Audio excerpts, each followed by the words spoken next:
pessoal, estamos de volta aqui com o nosso explicador virtual, dando prosseguimento no nosso curso de Geografia do 7º ano. E hoje vamos dar início a uma nova matéria. Espero que vocês estejam se desenvolvendo bem no seu conteúdo. Vai vir uma bateria de exercícios aí de fixação.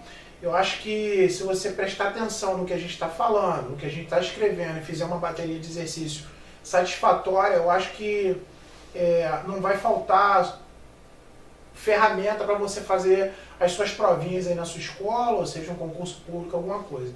Lembrando sempre que é importante que você faça sempre as revisões das aulas anteriores, fazer os exercícios das aulas anteriores, que isso daí vai fazer com que o teu estudo fique cada vez mais alicerçado, muito bem organizado. E a gente, com o passar das aulas, a gente vai falar mais um pouquinho sobre técnica de estudo também, que eu vou sempre dando uma dica para vocês. A dica dessa videoaula agora é que você não deixe para depois para estudar aquelas coisas que você estudou lá no início. Tem que pegar já e começar a preparar isso daí.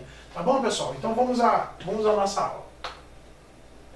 O tema de hoje, pessoal, será o comércio. Vamos dar uma lida, eu vou dar uma parada e a gente vai explicar, a gente vai bater um papinho sobre isso daí, tá bom, pessoal? Então vamos lá.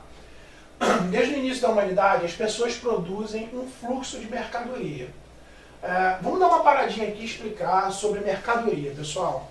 Existe uma diferença grande entre o produto, né, que é aquele produto que o cara foi lá e tirou, simplesmente ele tirou da mata e guardou para ele poder usar como troca, ou usar para ele se alimentar, para ele fazer as suas ferramentas. E existe esse termo novo aqui, que é um termo chamado de mercadoria.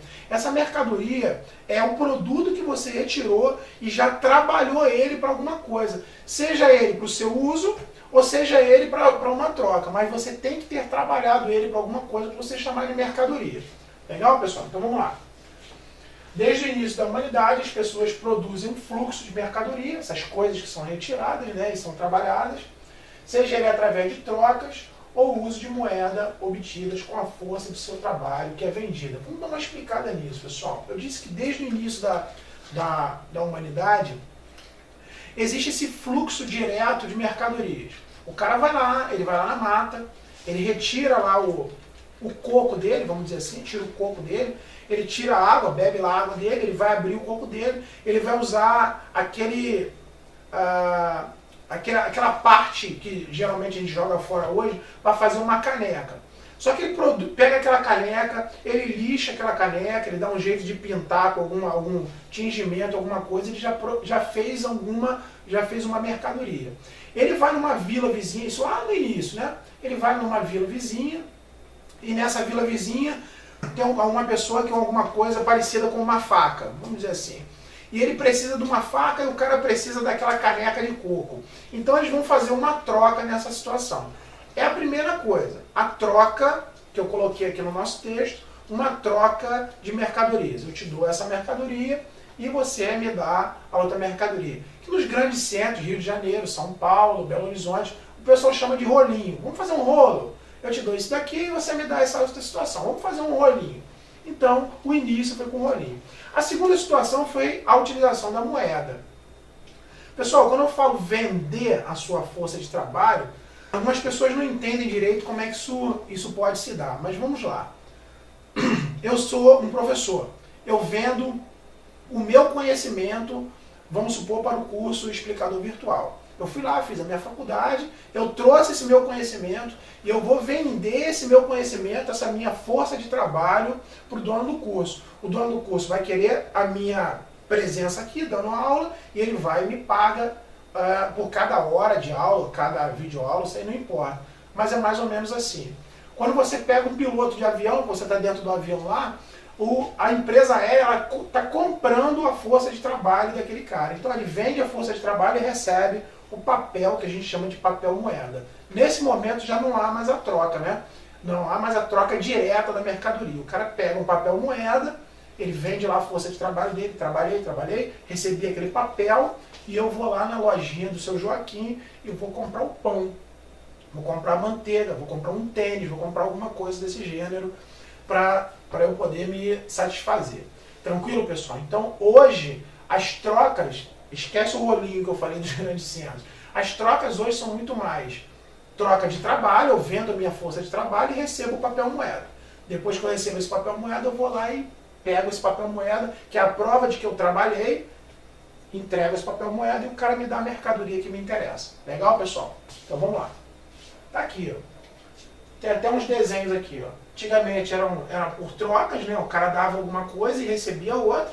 E agora está a utilização do papel moeda aqui. Esse papel moeda aqui é fato. As trocas hoje quase não existem mais. Então agora tudo está sendo utilizado o papel moeda. Até colocar o dólar aqui e uma nota de real. Beleza, pessoal? Vamos seguir. Em alguns momentos, esse comércio foge dos parâmetros instituídos pelo governo, o qual precisa, sim, fazer para que sejam cobrados impostos e faça a máquina pública funcionar. Vamos por parte aqui, pessoal. Em alguns momentos, esse comércio foge dos parâmetros instituídos pelo governo. Ué, deixa eu entender então, professor. Então quer dizer que, seja nas trocas, eu te dou a minha mercadoria e você me dá a sua.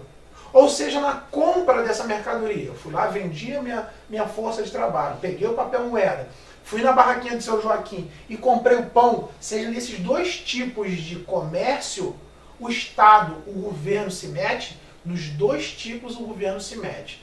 Muito mais nas trocas de papel moeda, que eu dou dinheiro e recebo a mercadoria. O governo precisa fazer isso para que a máquina pública, tá aqui, a gente chama de máquina pública, ou seja, o pagamento dos impostos, os aluguéis dos prédios do governo, o combustível do carro lá do deputado, seja lá o que for. Tudo isso é custeado, ou seja, é pago, tudo isso é pago com o dinheiro dessas trocas que a gente faz. É a cobrança dos impostos.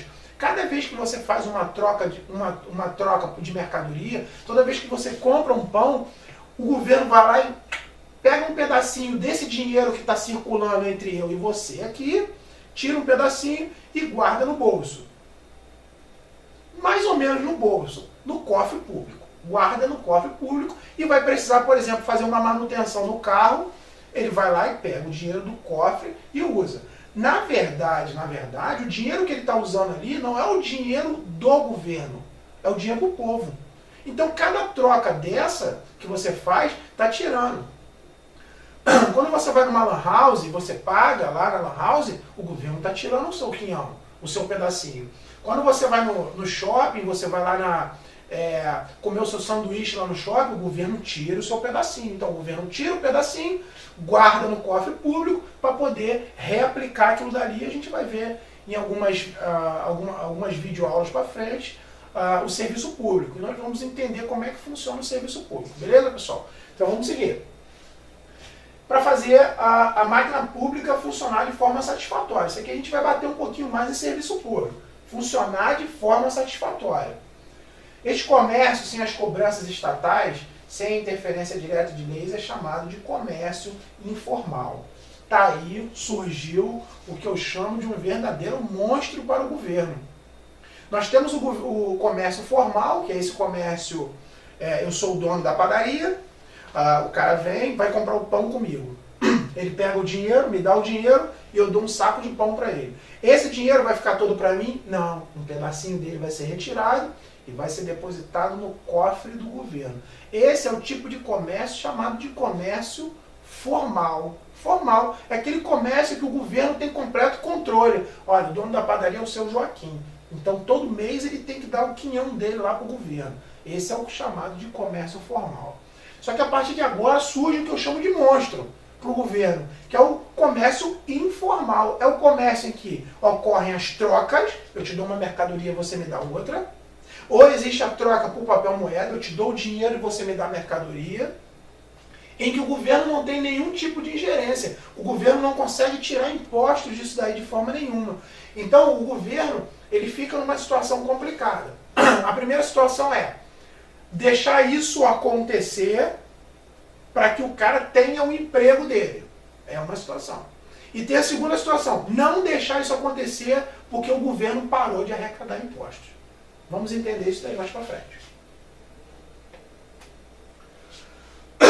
Se você reparar, em sua cidade existem aquelas barraquinhas conhecidas como camelôs, ou aqueles vendedores de picolé na praça, ou o rapaz que vende panela de porta em porta, ou o salão de cabeleireiro de uma comunidade mais carente. Pois bem, estes trabalhadores quase sempre não pagam impostos diretos ao Estado, ao governo. Tá aí, pessoal. Eu falei de barraquinha, eu falei do camelô. O camelô é o exemplo clássico, do trabalho informal. O camelô, ele não recebe, ele não paga impostos ao governo. Em algumas cidades, como o Rio de Janeiro, está se tentando implementar com que o camelô pague o imposto dele fixo lá. Ele vai pagar, sei lá, R$50 por mês, como o pagamento de um imposto. Mas, independente se ele vai vender 1 milhão ou 1.000 ou 100, ele vai pagar 50, é meio injusto com o cara da padaria, não é? Então, esse trabalho informal, que é o trabalho, lembre-se disso, o trabalho informal é o trabalho em que o governo não consegue controlar esse trabalho informal. Não consegue controlar. Esse trabalho informal é um monstro na vida do governo. O governo não consegue tirar imposto. Então, aí na sua cidade, quando você olhar aquele camelô, o camelô não vai pagar o imposto. Quando você vê aquele salão de cabeleireiro lá dentro da comunidade, lá, que não tem nenhuma placa dizendo nada, alguma coisa, aquele salão de cabeleireiro também não vai pagar imposto. E essa é a diferença do trabalhador formal para o trabalhador informal. O formal, ele paga os impostos dele e o governo sabe quem ele é, tem as autorizações. E tem o trabalho informal, que o governo não sabe nem quem está prestando aquele serviço ali. Cabe ressaltar que no estado de São Paulo, o trabalho informal ele é combatido pelo governo com muito mais força, por exemplo, do que no Rio de Janeiro. No Rio de Janeiro você tem muito mais camelôs, no Rio de Janeiro você tem muito mais salões de cabeleireiro, porque o governo meio que fecha os olhos no Rio de Janeiro. Mas já no estado de São Paulo, se você parar na calçada e botar uma barraquinha para vender ou cachorro-quente, ou vender um churrasquinho, que o pessoal chama de churrasquinho de gato, eu tenho informações que a polícia não deixa isso acontecer por mais de 5 minutos. Porque o trabalho informal para o governo de São Paulo é muito colocado de lado. Já no Rio de Janeiro isso aí é muito mais tranquilo. Beleza, pessoal? Vamos seguir. Tá lá, ó. Tá o comércio informal lá, tá o amigo vendendo a panela dele lá de porta em porta, tá vendo? Como é que o governo vai controlar esse comércio informal? Não tem como, porque ele não sabe aqui, eu vou chamar esse amigo aqui de Joaquim. Como é que o governo vai saber se o Joaquim vendeu 1, 2, 3, 10 mil panelas no dia? Ele não vai saber. Então o Joaquim vai de porta em porta, vendendo a panelinha dele, de forma que ele não vai cobrar, não vai ser cobrado imposto de forma nenhuma. Isso aqui para o governo é muito perigoso, porque o governo precisa receber dinheiro para isso. Legal, pessoal? Tá aqui, ó, mais um exemplo. Tá lá as barraquinhas de camelô lá, ó. Como é que o governo vai cobrar imposto de uma situação dessa? De forma nenhuma, não tem como, né, pessoal? Tá lá, ó, vendendo frutas numa feira. As feiras, de uma forma geral, feira é informal. Feira é informal. Qualquer feira é informal, porque o governo... E apesar do governo ter que dar uma autorização para você ir para a feira, o governo não tem como te cobrar impostos em cima daquilo dali. Legal, pessoal? Vamos seguir. Esse tipo de comércio informal apresenta duas situações. Vamos à primeira. O Estado se preocupa, por um lado, porque não está cobrando os impostos, está ali, a gente já falou sobre isso, daquele cidadão, mas sabe que ele, empregado, terá dinheiro para comprar em outro comércio, em que o Estado pode cobrar seus impostos. Então, a necessidade de ter dinheiro circulando na sociedade é um motivo de que o governo não combata isso daí de forma tão forte. Então, tá vendo que tem um comércio informal, o cara não está pagando imposto, mas o cara está recebendo dinheiro ali, tá rolando dinheiro ali naquele comércio informal. Mas ele sabe que aquele cidadão que está no comércio informal passou a ter dinheiro e vai na padaria. Quando ele compra o pão na padaria, aí o governo cobra o imposto. O governo faz vista grossa no primeiro momento, mas cobra o imposto mais na frente, porque ele tem dinheiro. Essa é uma situação. E temos uma segunda situação. Pelo lado desse trabalhador, está o risco do não amparo do Estado por não depositar os impostos para manutenção de serviço como a aposentadoria. Isso aqui é muito perigoso. Então, o trabalhador que não paga lá os seus impostos, ele também não pode cobrar do Estado que o Estado devolva a ele qualquer tipo de serviço. Por exemplo, a taxa de incêndio.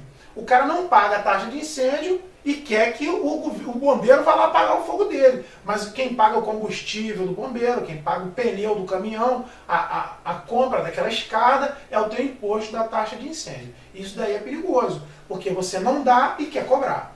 Legal? Então, são as duas situações. Por fim, o trabalhador informal é uma tendência mundial, ao passo que a economia não vai bem, manter um trabalhador se torna muito caro, que logo é demitido.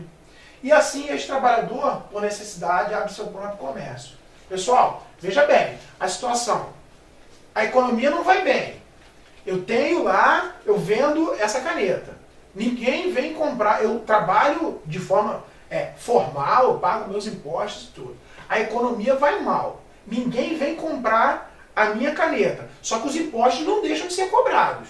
Os impostos continuam sendo cobrados. Eu vendendo ou não vendendo. Eu tenho que pagar lá o meu ISS, o meu ICMS e todos os meus impostos. IPTU, tudo aquilo que acontece no comércio lá. Então ninguém vem comprar a minha caneta. Então eu prefiro deixar de pagar os meus impostos para o governo, sair da formalidade e vou me tornar informal. Vou virar camelô. Vou vender panela de porta em porta, porque pelo menos todo o dinheiro que eu receber ali é meu. Eu não vou precisar dividir com o governo. Essa é a diferença. Legal, pessoal? Um abraço, até a próxima aula.